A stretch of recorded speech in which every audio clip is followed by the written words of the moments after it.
আসসালামু আলাইকুম। এখন দেখবেন সংবাদ শিরোনাম। গভীর শ্রদ্ধা আর ভালোবাসায় ভাষা শহীদদের স্মরণ করছে জাতি। সমতা আর সম্মানের বাংলাদেশ দেখতে চায় জনগণ।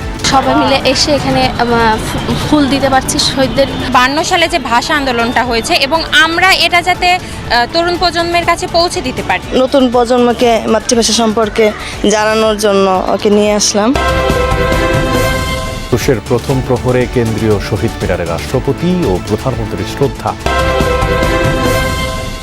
একুশের চেতনা ধারণ করে বৈষম্যহীন গণতান্ত্রিক দেশ গড়ার প্রত্যয়। আমাদের সংস্কৃতিকে সমৃদ্ধ করতে সক্ষম হব, আমরা বাংলাদেশের স্বাধীনতা, সার্বভৌমত্ব, গণতন্ত্রকে সংহত করতে সমর্থ হব। ফুলে ফুলে ছেয়ে গেছে শহীদ বেদি, জাতি বিনম্র শ্রদ্ধায় ভাষা শহীদদের স্মরণ করছে। শুধু 21শে ফেব্রুয়ারি এলেই আবেগ আপ্লুত হয়ে দিনটি স্মরণ করা যথেষ্ট নয়, বরং ভাষাকে সুদৃঢ় ও সমৃদ্ধ করতে হবে। কেন্দ্রীয় শহীদ মিনারে আসা জনস্রোতের কণ্ঠে উঠে এসেছে এই বার্তা। সকাল থেকেই ভাষা শহীদদের প্রতি শ্রদ্ধা নিবেদন করেছে সর্বস্তরের মানুষ। খালি পায়ে সারিবদ্ধভাবে ফুল নিয়ে সালাম, বরকত, রফিক, জব্বারদের আত্মত্যাগকে স্মরণ করেছেন সবাই। অনেকেই পরেছেন একুশের প্রতীক সাদা কালো পোশাক। বিভিন্ন শিক্ষা প্রতিষ্ঠান, সরকারি বেসরকারি শিক্ষা প্রতিষ্ঠান, সামাজিক সাংস্কৃতিক সংগঠন এবং রাজনৈতিক দল ভাষা শহীদদের প্রতি শ্রদ্ধাঞ্জলি অর্পণ করেছে। একুশের চেতনা ধারণ করে সমতার দেশ করার আহ্বান সবার কণ্ঠে। আমার মা আমার হাত ধরে শহীদ মিনারে নিয়ে যেত, আমি আমার সন্তানকে নিয়ে এসেছি। আমার বাচ্চাও যেন 21শে ফেব্রুয়ারি মানে বুঝুক, আন্তর্জাতিক মাতৃভাষা হিসেবে বুঝুক, এই জন্য নিয়ে এসেছি। আমার প্রথমবার বাবার সাথে এসেছি ফুল দিতে। আন্তর্জাতিক মাতৃভাষা দিবস হিসেবে আমারও মাতৃভাষা রয়েছে, আমারও নিজের ভাষা গারো ভাষা রয়েছে। আমাদের যে পরিচয় আমরা বাঙালি, সেটা যেন আবার নিজের নতুনভাবে উচ্চারণ করছি। নতুন সরকারের কাছে আমরা প্রত্যাশা বাংলাদেশ যেন বিশ্বের দরবারে মাথা উঁচু করে দাঁড়াতে পারে। এতজন শহীদের রক্তের বিনিময়ে আমাদের ভাষাটা পেয়েছি, তো এটাকে যেন আমরা রক্ষা করতে পারি। অসাম্প্রদায়িক, মানবিক, সমতা ভিত্তিক একটা বাংলাদেশের দিকে এগিয়ে যাব, এটাই আমাদের প্রত্যাশা। একুশের প্রথম প্রহরে ভাষা শহীদদের প্রতি শ্রদ্ধা জানালেন রাষ্ট্রপতি মোহাম্মদ শাহাবুদ্দিন এবং প্রধানমন্ত্রী তারেক রহমান। পুষ্পস্তবক অর্পণের পাশাপাশি 52 থেকে 24-এর শহীদদের জন্য দোয়া মোনাজাত করা হয়। নতুন মন্ত্রিসভার সদস্যরা বলেন, এবারের 21 মুক্ত 21। এই চেতনা ধারণ করে গণতন্ত্র ও বৈষম্যহীন বাংলাদেশ করার নতুন শপথ রাজনীতিবিদদের। সেই পলাশ শিমুল রাঙা দিনকে স্মরণ, মায়ের বুলি, বাংলার জন্য প্রাণ বিলানো বীর শহীদদের প্রতি শ্রদ্ধা। তরতাজা তরুণ রক্তে মাখা স্মৃতির মিনারে অবনত বর্তমান। 52 ফিরে আসে 26-এর দারুণ শোকের রাতে। মহান ভাষা আন্দোলনের বীর শহীদদের প্রতি শ্রদ্ধা জানালো বাংলাদেশ। 21-এর প্রথম প্রহরে কেন্দ্রীয় শহীদ মিনারে শ্রদ্ধা নিবেদন করেন রাষ্ট্রপতি মোহাম্মদ শাহাবুদ্দিন। রাত 12টা বাজার 1 মিনিট আগে শহীদ বেদিতে পৌঁছান রাষ্ট্রপতি। ফুল দিয়ে শ্রদ্ধা জানানোর পর কিছুক্ষণ নীরবে দাঁড়িয়ে থাকেন তিনি। এরপর শহীদ বেদিতে পুষ্পস্তবক অর্পণের মধ্য দিয়ে ভাষা শহীদদের প্রতি শ্রদ্ধা জানান প্রধানমন্ত্রী তারেক রহমান। কিছুক্ষণ নীরবে দাঁড়িয়ে শোকে স্মরণ করেন সেই বীর শহীদ। শহীদদের আত্মার মাগফিরাত কামনা করে দোয়া করা হয়। পরে মন্ত্রিপরিষদের সদস্যদের নিয়ে শ্রদ্ধা জানান প্রধানমন্ত্রী তারেক রহমান।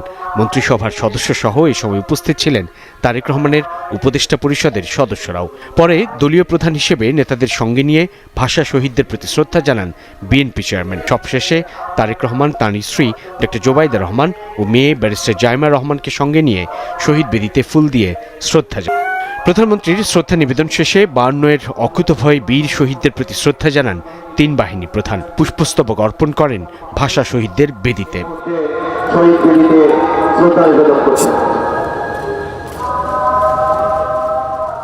এরপর একে একে ঢাকা বিশ্ববিদ্যালয়ের উপাচার্য সহ রাষ্ট্রের দায়িত্বশীল ব্যক্তিরা শহীদ মিনারে শ্রদ্ধা নিবেদন করেন।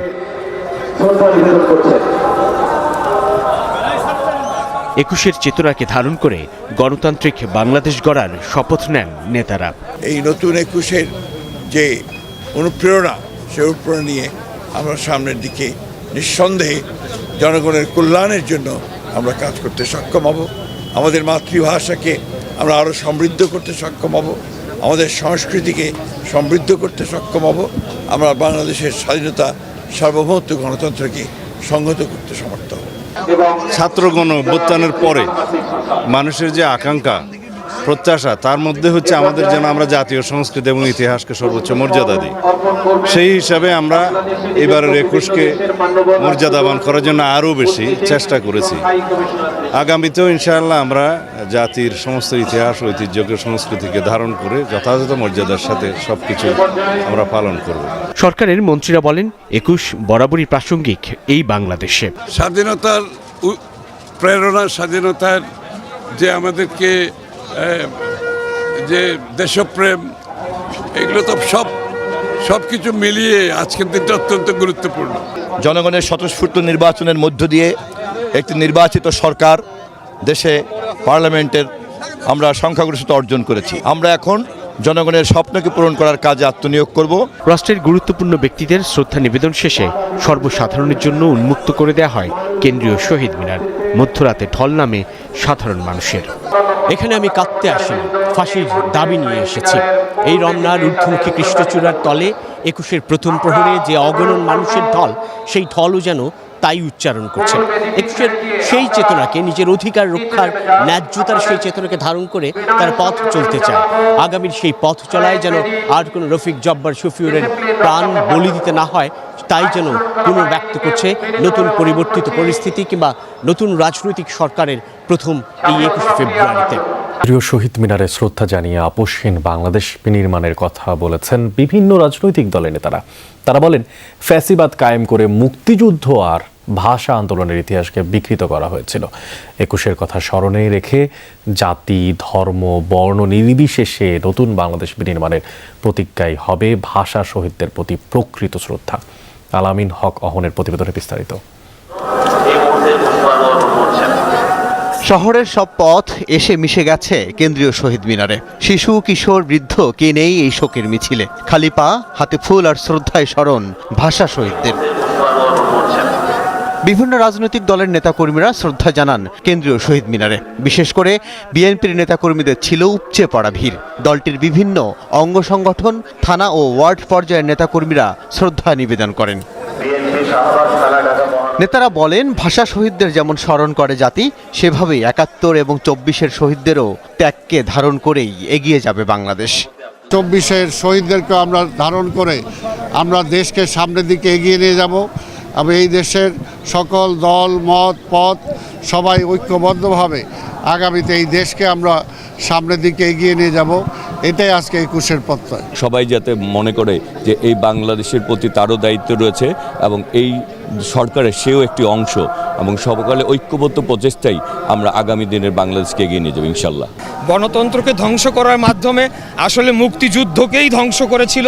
যারা মুক্তিযুদ্ধের দাবিদার ছিল, মুক্তিযুদ্ধকে বিক্রি করে দেশকে লুটপাট করেছে, গুম, খুন, হত্যার রাজ্য বানিয়েছিল। দীর্ঘ আন্দোলন সংগ্রামের মধ্য দিয়ে যে বাংলাদেশ, সেই দেশের সমৃদ্ধি চান সবাই।